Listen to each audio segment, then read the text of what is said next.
STV news आवाज़ बुलंदियों तक।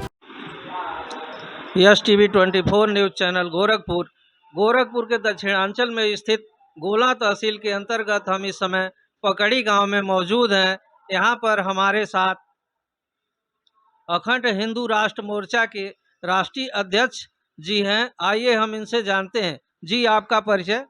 मैं डॉक्टर गंगाराम तिवारी, राष्ट्रीय अध्यक्ष अखंड हिंदू राष्ट्र मोर्चा। जी, आज जो हमारे देश की सामने समस्या है, जो देश है हमारा गरीब होता जा रहा है और ज़्यादा से ज़्यादा लोग बेरोजगार हो रहे हैं, इस पर आपका क्या कहना है? प्यारे देशवासियों, आज भारत पूरी तरह से कंगाल हो गया है। हमें विचार करने की जरूरत है कि इसके मूल कारण क्या हैं। जी। तो इसका मूल कारण है ब्रिटेन की कंपनी आरबीआई के द्वारा जी। भारत को कूट रचना करके जी। भारतीय संविधान के अध्याय 12 की सभी संवैधानिक विधाओं को तिलांजलि देते हुए मनमाने तरीके से भारत को लूटना।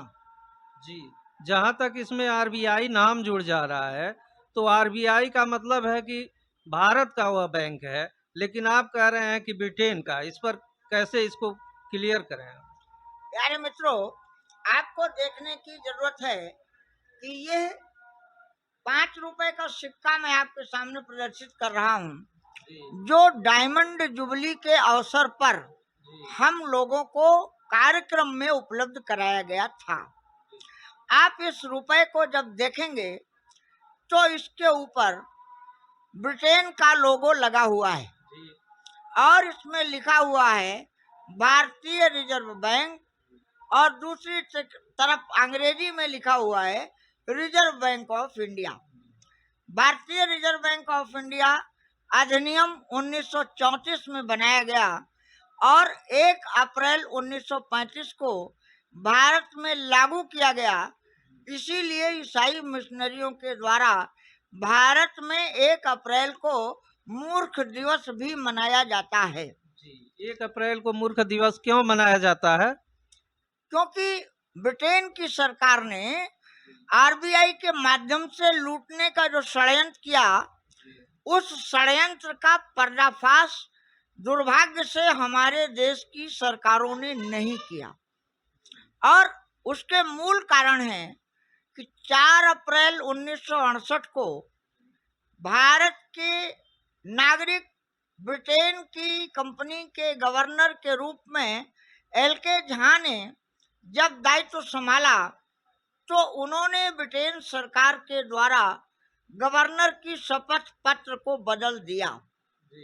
4 अप्रैल 1968 के पहले का जब आप पैसा देखेंगे रुपया, तो यह रुपया आपके समक्ष में प्रस्तुत कर रहा हूँ।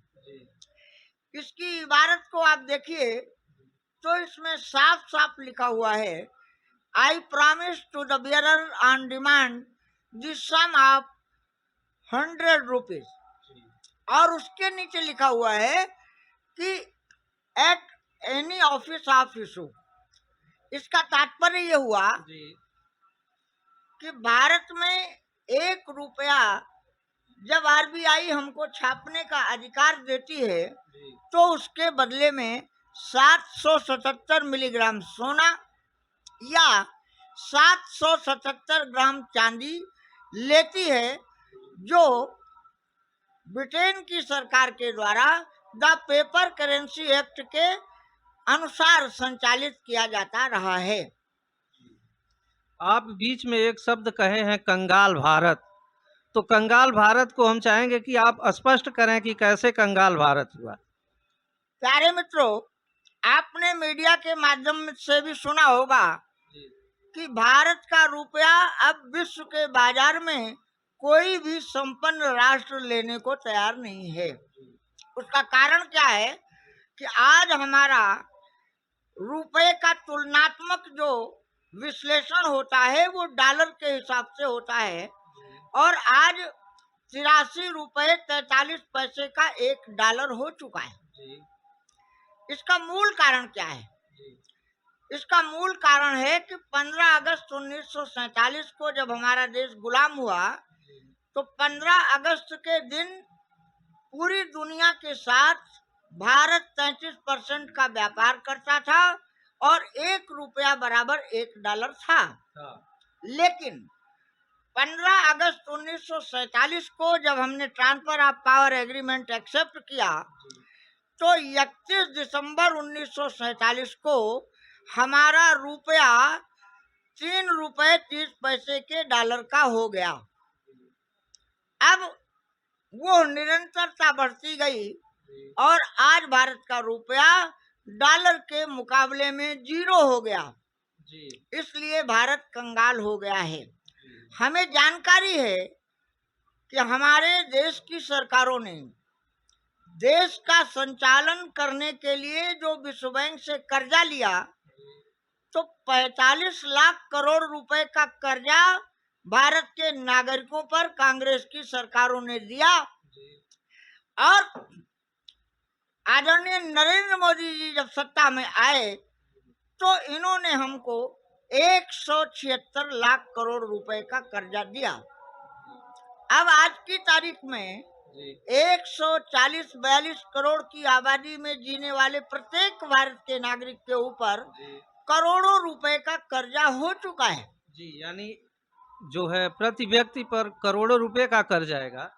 अरे भाई आप जोड़ लीजिए 205 लाख करोड़ से ज्यादा आपका कर्जा हो गया और 140 करोड़ की आपकी आबादी है।